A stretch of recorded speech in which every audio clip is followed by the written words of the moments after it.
Welcome to my channel Kathavadati. कहानी अच्छी लगे तो like subscribe share and comment जरूर करें।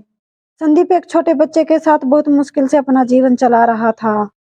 यह तो उसे ही पता था कि वह छोटे बच्चे को कैसे संभाल रहा था।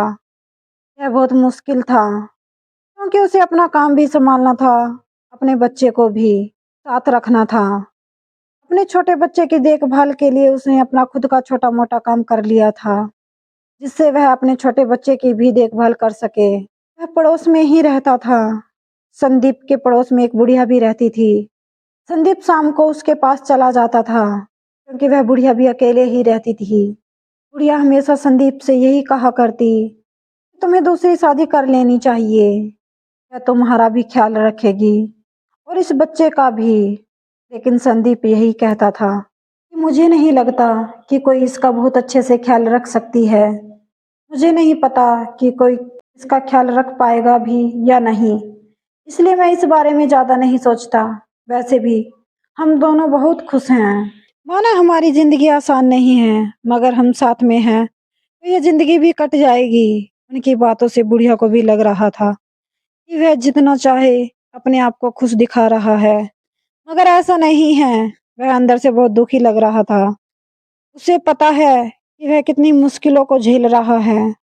सच तो वह खुद ही जानता है कि वह कितना परेशान है, मगर वह किसी से नहीं कहता क्योंकि वह यह भी नहीं चाहता है कि जो भी कोई दूसरी इस घर में आएगी वह उसके बच्चे का ख्याल रख पाएगी या नहीं। शायद वह यही सोचकर परेशान हो रहा है, मगर इस परेशानी को बुढ़िया समझ गई थी। इसका हल भी निकाल सकती थी। बुढ़िया के पास में एक महिला रहती थी। वह उसके पास गई और इस बारे में बात की। महिला ने कहा कि मैं जल्दी इस बारे में सोचकर आपको बताती हूँ। वह महिला भी अकेले ही रहती थी। उसके पति की मृत्यु 2 साल पहले ही हो गई थी। वह भी अब अकेले ही रहती थी। उसका कोई नहीं था। उस बुढ़िया को लगा कि इस समस्या का हल अब जल्द ही निकल जाएगा। बुढ़िया ने बताया कि वह आदमी बहुत अच्छा है, उसकी आदत भी बहुत अच्छी है। मुझे अच्छा नहीं लगता कि वह परेशान रहे, दुखी रहे। वह तभी शायद खुश हो सकता है जब उसके साथ उसके बच्चे को संभालने वाली होगी। महिला ने कहा कि मैं इस बारे में जल्द ही आपको बता दूंगी। बुढ़िया वहां से चली जाती है। शायद उस आदमी की परेशानी जल्द ही दूर हो जाएगी। इस बारे में वह आदमी नहीं जानता था कि कुछ ऐसा भी हो रहा है जिसके बारे में उसे पता ही नहीं है। 2 दिन बाद बुढ़िया संदीप से मिलने जाती है। संदीप बुढ़िया को देखकर कहता है कि आज आप बहुत सुबह ही आ गई हैं, कोई जरूरी काम है? वह बुढ़िया बोली कि बहुत जरूरी काम है। मुझे तुमसे एक बात कहनी है जो शायद तुम कर सकते हो। वह आदमी कहने लगा कि आप मुझे बताएं। बुढ़िया ने कहा कि तुम दूसरी शादी कर लो तो बहुत अच्छा होगा। वह आदमी कहने लगा कि आपको मैंने इस बारे में अपनी राय बताई थी, फिर भी आप पूछने आ गई हैं, जबकि मैं ऐसा नहीं करना चाहता हूँ। वह बुढ़िया बोली, मैं जानती हूँ कि तुम ऐसा क्यों सोचते हो। मुझे पता है कि तुम अपने बच्चे को बहुत प्यार करते हो और इसी वजह से तुम दूसरी शादी नहीं करना चाहते। अगर तुम खुद भी सोचो कि क्या जिंदगी इसी तरह चलती जाएगी? तुम्हारी परेशानी भी बढ़ती जा रही है, तुम्हें उसे भी तो कम करना है। अगर तुम्हें ऐसा कोई साथी मिल जाए जो तुम्हारी नज़र में अच्छा हो, वह तुम्हारे बच्चे का भी ख्याल बहुत अच्छे से रख पाए, तो तुम तैयार हो सकते हो, मुझे बता सकते हो। वैसे भी मैंने ऐसे ही एक साथी की खोज कर ली है। अगर तुम तैयार हो तो मैं बात कर सकती हूँ।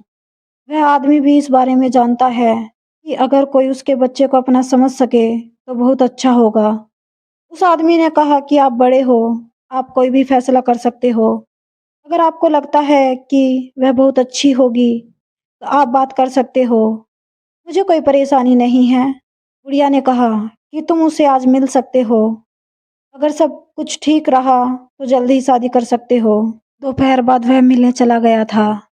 बुढ़िया भी वहीं बैठी थी और जिसके साथ उसकी शादी होने वाली थी वह भी वहीं पर आई हुई थी।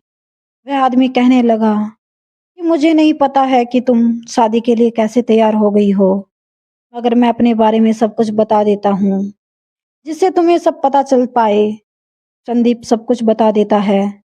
उसके बाद भी वह शादी के लिए तैयार थी। जब वह बुढ़िया से मिला तो वह कहने लगा कि मेरी बात सुनने के बाद भी उसने हाँ कैसे कर दी। बुढ़िया ने कहा कि मैंने उसे सब कुछ बता दिया था, इसलिए तुम्हें इस बारे में चिंता नहीं करनी चाहिए, क्योंकि मैं भी यह सब जानती हूँ कि उसे सब कुछ पता हो सके, जिससे कभी भी कोई परेशानी न आए। उसके बाद उसकी शादी हो गई थी। शादी होने के बाद जैसा संदीप चाहता था, वैसा ही हो रहा था। वह उस बच्चे का ख्याल बहुत अच्छे से रखती रही। वह उसे अपने बच्चे की तरह ही लाड़ दुलार करती। दोनों खूब मस्ती करते, समय भी बीतता गया। मगर उसका व्यवहार ऐसा ही था, जैसे कि पहले था। उसे यकीन नहीं था कि सब कुछ अच्छा हो सकता है, मगर सब अच्छा चल रहा था। उसका जीवन भी बहुत अच्छा हो गया था। हम जैसा सोचते हैं वैसा नहीं होता है, मगर कभी-कभी ऐसा ही होता है जैसा हम सोचते हैं। इसलिए जीवन को